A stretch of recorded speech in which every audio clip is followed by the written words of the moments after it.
ನಮ್ಮ ಕರ್ತನೂ ರಕ್ಷಕನಾಗಿರುವ ಯೇಸು ಕ್ರಿಸ್ತನ ನಾಮದಲ್ಲಿ ಸತ್ಯವೇದದ 44ನೇ ಪುಸ್ತಕವಾಗಿರುವ ಅಪೊಸ್ತಲರ ಕೃತ್ಯಗಳಲ್ಲಿನ 1ನೇ ಅಧ್ಯಾಯದಿಂದ 5ನೇ ಅಧ್ಯಾಯಗಳವರೆಗಿನ ಪ್ರಶ್ನೋತ್ತರಗಳನ್ನೊಳಗೊಂಡ ಈ 4ನೇ ಸಂಚಿಕೆಗೆ ತಮ್ಮೆಲ್ಲರಿಗೂ ಸ್ವಾಗತ. ಈ ಸಂಚಿಕೆಯಲ್ಲಿ ನಾವು ಪ್ರತಿ ಪ್ರಶ್ನೆಗೂ 10 ಸೆಕೆಂಡ್ಗಳ ಕಾಲಾವಕಾಶವನ್ನು ಕೊಡುತ್ತೇವೆ. ಈ 10 ಸೆಕೆಂಡುಗಳ ಒಳಗೆ ನಿಮಗೆ ಗೊತ್ತಿರುವ ಉತ್ತರವನ್ನು ಕಮೆಂಟ್ ಬಾಕ್ಸ್ ನಲ್ಲಿ ತಿಳಿಸಲು ಪ್ರಯತ್ನಿಸಿ. ನಂತರ ನಾವು ಹೇಳುವ ಉತ್ತರವನ್ನು ನೀವು ಕೊಟ್ಟಿರುವ ಉತ್ತರದೊಂದಿಗೆ ಪರಿಶೀಲಿಸಿಕೊಳ್ಳುವುದರ ಮೂಲಕ ನಿಮ್ಮ ಸತ್ಯವೇದ ಜ್ಞಾನವನ್ನು ನೀವೇ ಪರಿಶೀಲಿಸಿಕೊಂಡಂತಾಗುವುದು. ಹಾಗಾದರೆ ಬನ್ನಿ ಇಂದಿನ ಪ್ರಶ್ನೋತ್ತರಗಳನ್ನು ಗಮನಿಸೋಣ.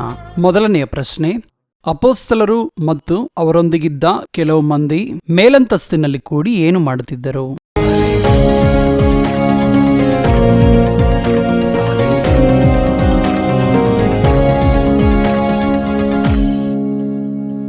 ಉತ್ತರ, ಏಕ ಮನಸ್ಸಿನಿಂದ ಪ್ರಾರ್ಥನೆ ಮಾಡುತ್ತಿದ್ದರು. ಎರಡನೆಯ ಪ್ರಶ್ನೆ, ಯಾವಾಗ ಚಂದ್ರನು ರಕ್ತವಾಗುತ್ತಾನೆ?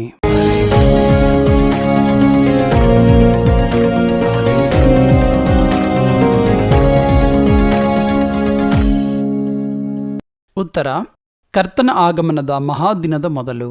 ಮೂರನೆಯ ಪ್ರಶ್ನೆ, ಪೇತ್ರ ಯೋಹಾನರು ಹುಟ್ಟುಕುಂಟನಿಗೆ ಏನನ್ನು ಕೊಟ್ಟರು?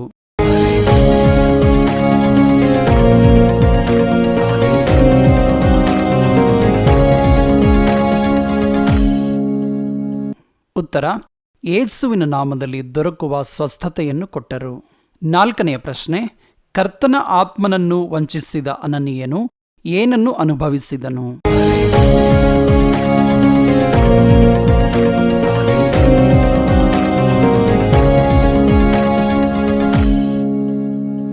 ಉತ್ತರ, ಮರಣವನ್ನು. ಐದನೆಯ ಪ್ರಶ್ನೆ, ಬಾರ್ನಬನು ಯಾವುದರಿಂದ ಬಂದ ಹಣವನ್ನು ಅಪೊಸ್ತಲರ ಪಾದಗಳ ಬಳಿಯಲ್ಲಿಟ್ಟನು?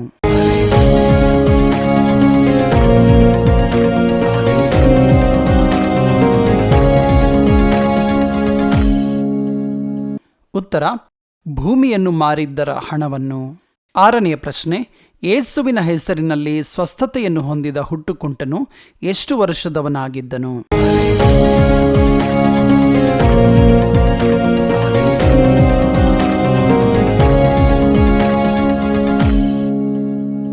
ಉತ್ತರ, 40ಕ್ಕಿಂತ ಹೆಚ್ಚು. ಏಳನೆಯ ಪ್ರಶ್ನೆ, ಅಖೇಲ್ದಮ ಎಂದರೇನು?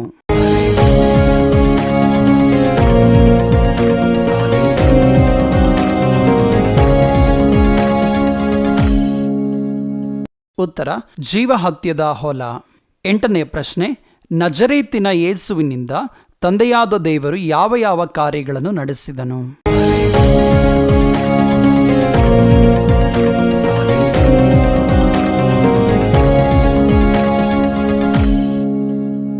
ಉತ್ತರ, ಮಹತ್ ಕಾರ್ಯ, ಅದ್ಭುತ ಕಾರ್ಯ ಮತ್ತು ಸೂಚಕ ಕಾರ್ಯಗಳನ್ನು.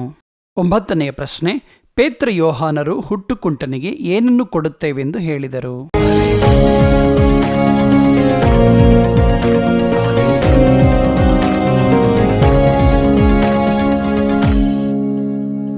ಉತ್ತರ, ನಮ್ಮಲ್ಲಿರುವುದನ್ನು ಕೊಡುತ್ತೇವೆ ಎಂದು ಹೇಳಿದರು. ಹತ್ತನೆಯ ಪ್ರಶ್ನೆ, ರೋಗಿಗಳನ್ನು ಬೀದಿಗೆ ಏತಕ್ಕಾಗಿ ತೆಗೆದುಕೊಂಡು ಬರುತ್ತಿದ್ದರು?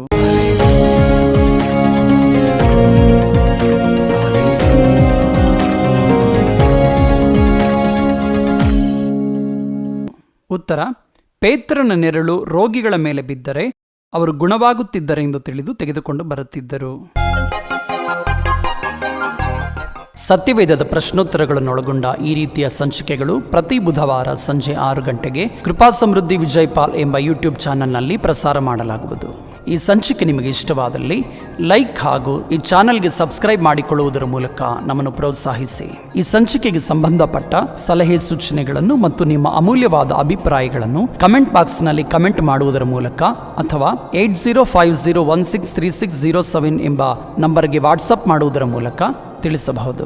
ಈ ಸಂಚಿಕೆ ಮೂಲಕ ನೀವು ಪ್ರಯೋಜನ ಹೊಂದಿದ ಹಾಗೆ ಮತ್ತೊಬ್ಬರು ಪ್ರಯೋಜನ ಹೊಂದುವಂತೆ ದಯಮಾಡಿ ಈ ಸಂಚಿಕೆಯನ್ನು ಇತರರೊಟ್ಟಿಗೆ ಶೇರ್ ಮಾಡಿ. ನಮ್ಮ ಕರ್ತನಾದ ಯೇಸು ಕ್ರಿಸ್ತನು ನಮ್ಮ ಹೃದಯಗಳಲ್ಲಿ ತನ್ನ ವಾಕ್ಯವನ್ನು ಸಮೃದ್ಧಿಯಾಗಿ ತುಂಬಿಟ್ಟುಕೊಳ್ಳುವ ಕೃಪೆಯನ್ನು ನಮ್ಮೆಲ್ಲರಿಗೂ ದೇವರು ದಯಪಾಲಿಸಿ ನಮ್ಮೆಲ್ಲರನ್ನು ಆಶೀರ್ವದಿಸಲಿ. ಆಮೇನ್, ಆಮೇನ್, ಆಮೇನ್.